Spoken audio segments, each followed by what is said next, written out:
E aí, família, vamos lá? Parte 3, tá? Parte 3 com 2 é complicado, né? Parte 3 da matéria, né? Da morte da camaronesa. Poderia ter sido evitada aqui no Japão? A morte de uma mulher camaronesa horas antes dela receber a residência no Japão era evitável? Parte 3, tá? Última parte. Relindsmai Ekei, uma camaronesa, recebeu a liberdade condicional de um centro de detenção de imigração no Japão, onde ela estava detida por passar o prazo de validade de seu visto para receber um tratamento de câncer no hospital. Ela passou um tempo em um abrigo para mulheres de conventos em Tóquio, mas o câncer progrediu rapidamente. Com a ajuda de seus apoiadores, Mai foi internada em um hospital cristão, onde passou seus últimos dias. Como Mai não tinha condições de cuidar de si mesma, o convento administrado pela Ordem Católica das Adoratrices, não pode mais recebê-la. Seus apoiadores e outras pessoas procuraram um lugar para levá-la e decidiram pelo Hospital Sakuramati da Sociedade São João da Fundação de Bem-Estar Social em Koganei, Tóquio. O hospital cristão fica em uma área residencial tranquila e oferece assistência médica gratuita ou de baixo custo para aqueles que não podem pagar por ela. Nos últimos 10 anos, o hospital aparentemente aceitou mais de 40 estrangeiros necessitados. Embora o governo ofereça tratamento preferencial como redução de imposto sobre a propriedade, os hospitais, no caso assim, o hospital oferece serviços médicos gratuitos de baixo custo. O fardo sobre as instalações ainda é pesado.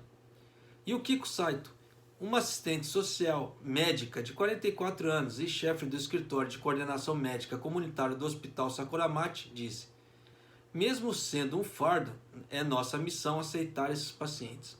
Que Deus abençoe essas pessoas, porque olha, tem muita gente que em vez de ajudar, prefere tirar das pessoas. É complicado, né? Por isso que eu falo que Deus abençoe eles.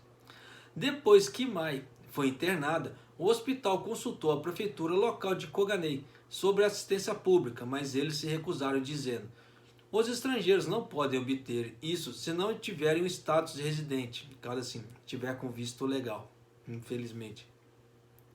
Mai, uma cristã, costumava orar com as freiras do convento das adoratrices e no hospital Sakuramati. Sempre que ela encontrava Yoriyoshi Abe, de 39 anos, um pastor que era um dos seus apoiadores, ela desejava um milagre. Em 18 de janeiro deste ano, uma enfermeira fez um vídeo dela em sua cama de hospital e, quando questionada sobre o que ela queria fazer no futuro, Mai respondeu: quero orar a Deus, quero estudar caracteres kanji, quero curar minha doença. Você vê que é complicado. Saúde, por mais que se tenha dinheiro ou não tenha dinheiro, perdeu a saúde é complicado, né? Então, por isso que precisa realmente, para quem vem trabalhar no Japão, pensar e ponderar realmente até que ponto vale a pena, tá? Dedicar muitas horas dentro de uma fábrica, né? E se esquecer da própria vida ou da família. Em 21 de janeiro, o Biro Regional do Serviço de Imigração de Tóquio disse ao advogado que apoiava Mai: nós emitimos o status de residência para ela. O cartão de residência foi enviado pelo correio. No entanto, o estado de Mai piorou. Em 22 de janeiro, quando a equipe do hospital disse a ela: Mai, você conseguiu o que estava esperando. Disseram que ela consentiu baixinho. Até emocionado. No dia seguinte, por volta das 5h30, uma enfermeira de plantão veio ver como ela estava. Mai dormia calmamente, mas quando a enfermeira voltou por volta das 6 da manhã, ela já havia falecido. Cerca de 3 horas após a sua morte, o hospital recebeu uma correspondência do Departamento de Imigração de Tóquio. Dentro havia um documento explicando que seu status de residência e um cartão residencial, com a foto dela, no caso o Zairukado dela. Eu me perguntei qual era o sentido de dar a ela o status de residência depois que ela faleceu. Por que eles não puderam ter enviado antes? A Abby lamentou. O corpo de Mai foi levado de volta para sua terra natal, Camarões, cerca de 3 semanas depois. Cerca de 7 milhões de ienes, no caso US$ 64.800, foram gastos em seu tratamento no Hospital Universitário de Kitasato e cerca de 1 milhão de ienes, no caso de 9.200 dólares, no Hospital de Sakuramachi. Após a morte de Mai, Abe estabeleceu uma organização de voluntários no Japão. De voluntários, né? A Japan Association for Refugees. De acordo com Abe, sua primeira missão é doar o máximo de possível aos custos médicos de Mai para os hospitais e, em seguida, criar um fundo para apoiar os cuidados médicos para estrangeiros. Outro apoiador, Masataka Nagasawa, de 67 anos, que há muito está envolvido no fornecimento de assistência médica a estrangeiros necessitados, enfatiza: se o status de residência de Mai tivesse sido concedido antes, ela teria sido capaz de cuidar melhor de si mesma por meio do bem-estar e da seguridade do Japão. Junto com a detenção prolongada em instalações de imigração, ser deixado sozinho após a libertação temporária é também um problema sério. Eu gostaria de usar a perda de Mai como uma oportunidade para colocar questões sérias à nossa sociedade.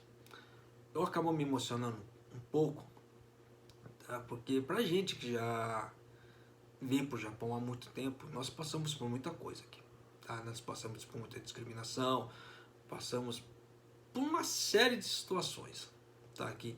E a gente vendo essas dificuldades, a gente acaba lembrando que a gente já passou, tá?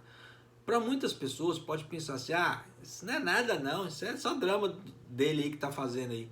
Sim, mas na época que eu comecei a vir, como muitos outros brasileiros também, nessa época não existia internet, não existia smartphone, tá? Não existia produto brasileiro, lojas brasileiras vendendo produtos, né? Não existia jornal brasileiro, tá? Depois de um certo tempo que a IPC começou a aparecer, né? Fazendo jornais para estrangeiros, ajudando na parte de oferta de emprego. Até então era tudo no boca a boca, né? Era uma situação muito complicada, muito difícil, tanto que às vezes os mais antigos devem se lembrar do que eu falo. Às vezes você entrava no trem, a pessoa começava a falar em português, alguma coisa assim, os japoneses escutavam assim, olhavam de rabo de olho e falavam assim: ia gaidinho, ó, afasta, afasta.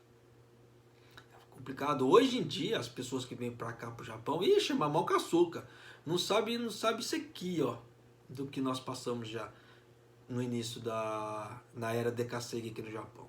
Por isso que às vezes eu me emociono. Então peço até desculpa para vocês, tá? Iluminação aí, tá? Por esse tipo de reação, tá? Mas eu sou humano também, tá? Então a gente acaba se lembrando de certas coisas, até porque você vê coisas tristes assim que a gente acaba acompanhando aqui no Japão, porque eu já vi falecimentos aqui, já vários falecimentos por doença, né, acompanhando nos hospitais. Eu já vi pessoas, né, casos de pessoas que se suicidaram, até pessoas que eu tinha contato. Então é meio complicado, né? Mas vamos lá. De acordo com a Agência de Serviços de Imigração do Japão, 47 pessoas receberam o status de refugiado em 2020, ou apenas 1,2% dos 3.936 requerentes. A baixíssima taxa de reconhecimento da condição de refugiado, bem como a prática de deter esses requerentes por longos períodos ou mantê-los em liberdade provisória com muitas restrições, tem sido fortemente criticada, tanto no país como no exterior. Até porque a pessoa ela é detida pela imigração, o visto está vencido, depois eles colocam a pessoa em liberdade provisória, só que eles não dão autorização para a pessoa trabalhar.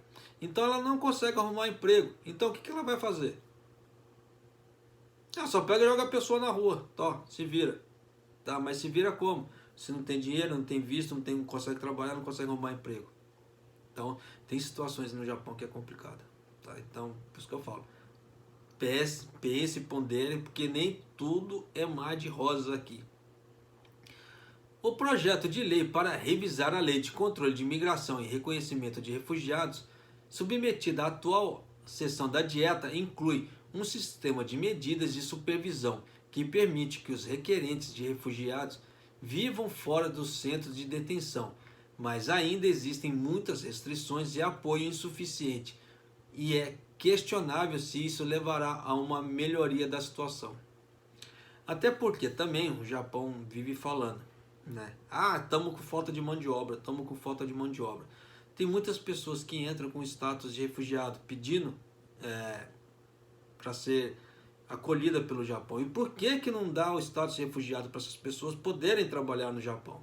Seria uma mão de obra a mais, uma cobrança de imposto a mais, uma pessoa contribuindo a mais. Em vez de fazer toda essa palhaçada.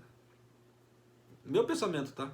Mas sabe como é que é? Então, por isso que pessoas que vêm para cá, né, no caso assim, com aquele sonho de trabalhar no Japão, por intermédio de intercâmbios ou outras coisas, e acaba ficando com visto ilegal aqui no Japão, tem que se pensar duas vezes.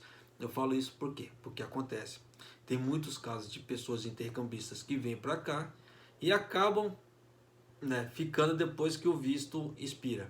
A mesma coisa, os trainees técnicos vêm para cá trabalhar, tem um prazo para poder, né, pegar o dinheiro o mais rápido possível e ir embora. Mas muitos deles acabam ficando no Japão com visto ilegal. E aí, o que acontece nesse tipo de situação?